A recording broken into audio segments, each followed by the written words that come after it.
पवन तनय बल पवन समाना, बुद्धि विवेक विज्ञान निधाना। कवन सो काज कठिन जग माही, जो नहीं होई तात तुम पाही। राम काज लगी तव अवतारा, सुनत ही भयउ पर्वताकारा। कनक बरन तन तेज बिराजा, मानहु अपर गिरन कर राजा। महावीर बिनवउ हनुमाना, राम सुजस जस आप बखाना। जय जय जय हनुमान गोसाई, कृपा करहु गुरुदेव की नाई। मंगल भवन अमंगल हारी, उमा सहित जेहि जपत पुरारी। ऐसे हनुमान जी कौन थे? हनुमान जी कौन थे, यह जानने के लिए हम लोग कैलाश पर्वत पर चलते हैं।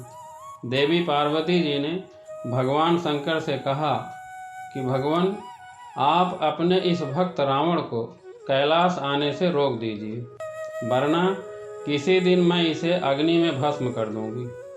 यह जब भी आता है मैं बहुत असहज हो जाती हूँ, और यह बात मुझे बिल्कुल भी पसंद नहीं है। आप इसे समझा दीजिए कि यह कैलाश में प्रवेश ना करे। भगवान शिव जानते थे कि देवी पार्वती सिर्फ उनके वरदान की मर्यादा रखने के लिए रावण को कुछ नहीं कहती। भगवान शिव चुपचाप उठकर बाहर आकर देखते हैं, रावण नंदी को परेशान कर रहा है। शिव जी को देखते ही रावण हाथ जोड़कर प्रणाम करता है। भगवान शिव बोले, आओ दशानन, कैसे आना हुआ? रावण बोला, मैं तो बस आपका दर्शन करने आ गया था महादेव। भगवान शिव ने उसे समझाना शुरू किए, देखो रावण, तुम्हारा यहाँ आना देवी पार्वती जी को बिल्कुल भी पसंद नहीं है, इसलिए तुम यहाँ मत आया करो। रावण बोला, महादेव, यह आप कह रहे हैं? आपने ही तो मुझे किसी भी समय आपके दर्शन के लिए कैलाश पर्वत पर आने का वरदान दिया है, और अब आप ही अपने वरदान को वापस ले रहे हैं। शिव जी बोले, ऐसी बात नहीं है रावण, लेकिन तुम्हारे क्रियाकलापों से देवी पार्वती परेशान रहती हैं। अगर किसी दिन देवी पार्वती जी तुम्हें श्राप दे दिया तो मैं भी कुछ नहीं कर पाऊंगा, इसलिए बेहतर यही है कि तुम यहाँ पर न आया करो। रावण बोला, फिर तो आपका वरदान मिथ्या हो गया। भगवान शिव बोले, मैं तुम्हें आज एक और वरदान देता हूँ, तुम जब भी मुझे याद करोगे मैं स्वयं ही तुम्हारे पास आ जाऊँगा, लेकिन तुम अब किसी भी परिस्थिति में कैलाश पर्वत पर मत आना। अब तुम यहाँ से शीघ्र जाओ, देवी पार्वती तुमसे बहुत रुष्ट हैं। रावण चला जाता है। समय बदलता है। भगवान राम हनुमान जी को सीता जी का पता लगाने के लिए भेजते हैं। हनुमान जी समुद्र पार करके लंका में प्रवेश करते हैं। विभीषण जी से मुलाकात करते हुए माता सीता का दर्शन करते हैं। माता के दर्शन के पश्चात हनुमान जी रावण की स्वर्ण नगरी लंका को जलाकर राख करके चले जाते हैं, और रावण उनका कुछ नहीं कर सकता। वह सोचते सोचते परेशान हो जाता है कि आखिर उस हनुमान में इतनी शक्ति कहाँ से आई जिसने मेरी लंका जला डाली, और मैं देखता रहा। परेशान होकर वह महल के शिव मंदिर में जाकर शिव जी की प्रार्थना आरंभ करता है। उसकी प्रार्थना से भगवान शिव प्रसन्न होकर प्रकट होते हैं। रावण अभिभूत होकर उनके चरणों में गिर पड़ता है। महादेव पूछते हैं, कहो दशानन कैसे हो? रावण बोला, आप अंतर्यामी हैं महादेव, सब कुछ जानते हैं प्रभु। एक अकेले बंदर ने मेरी लंका को जलाकर राख कर दिया। मैं जानना चाहता हूँ कि प्रभु, यह बंदर जिसका नाम हनुमान है आखिर कौन है? उसकी पूंछ तो और भी ज़्यादा शक्तिशाली थी। किस तरह सहजता से मेरी लंका को जला दिया? मुझे बताइए महादेव, यह हनुमान कौन है?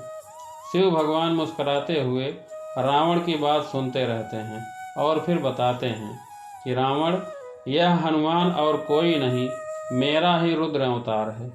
भगवान विष्णु जी ने जब यह निश्चय किया कि वे पृथ्वी पर अवतार लेंगे और माता लक्ष्मी भी साथ में ही अवतरित होंगी, तो मेरी इच्छा हुई कि मैं भी उनकी लीलाओं का साक्षी बनूं। और जब मैंने यह निश्चय देवी पार्वती को बताया तो वह हट कर बैठी कि मैं भी साथ ही रहूंगी। लेकिन यह समझ में नहीं आया कि उन्हें इस लीला में किस तरह भागीदार बनाया जाए। तब सभी देवताओं ने मिलकर मुझे यह मार्ग बताया कि प्रभु, आप तो बंदर बन जाइए और शक्ति स्वरूपा देवी पार्वती जी आपकी पूंछ के रूप में आपके साथ रहें, तभी आप दोनों साथ रह सकते हैं। और उसी अनुरूप मैंने हनुमान के रूप में जन्म लेकर राम जी की सेवा का व्रत रख लिया और शक्ति स्वरूपा देवी पार्वती ने पूंछ के रूप में और उसी सेवा के फलस्वरूप तुम्हारी लंका का दहन किया। भगवान शिव कहते हैं, अब आगे सुनो रावण, तुम्हारे उद्धार का समय आ गया है, अतः भगवान श्री राम जी के हाथों तुम्हारा उद्धार होगा। मेरा परामर्श यह है कि तुम युद्ध के लिए सबसे अंत में जाना, जिससे कि तुम्हारा समस्त राक्षस परिवार भगवान श्री राम के हाथों से मोक्ष को प्राप्त करे और तुम सभी का उद्धार हो जाए। रावण को सारी परिस्थिति का ज्ञान होता है और उसी अनुरूप वह युद्ध की तैयारी करता है और अपने पूरे परिवार को राम जी के समक्ष युद्ध में भेजता है और सबसे अंत में स्वयं मोक्ष को प्राप्त होता है।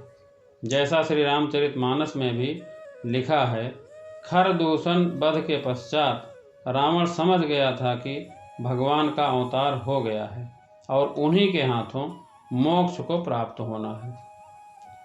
खर दूषण मोहिसम बलवंता, तिन्हई को मारई बिनु भगवंता, सुर रंजन भंजन महि भारा, जम भगवंत लीन है अवतारा, तव मैं जाई वैर हटि करी हूँ, प्रभु स्वर प्राण तजे भव तरी हूँ, होई हैं भजन न तामस देहा, मन क्रम वचन मंत्र दृढ़। धन्यवाद। भगवान श्री राम आप सभी का मंगल करें।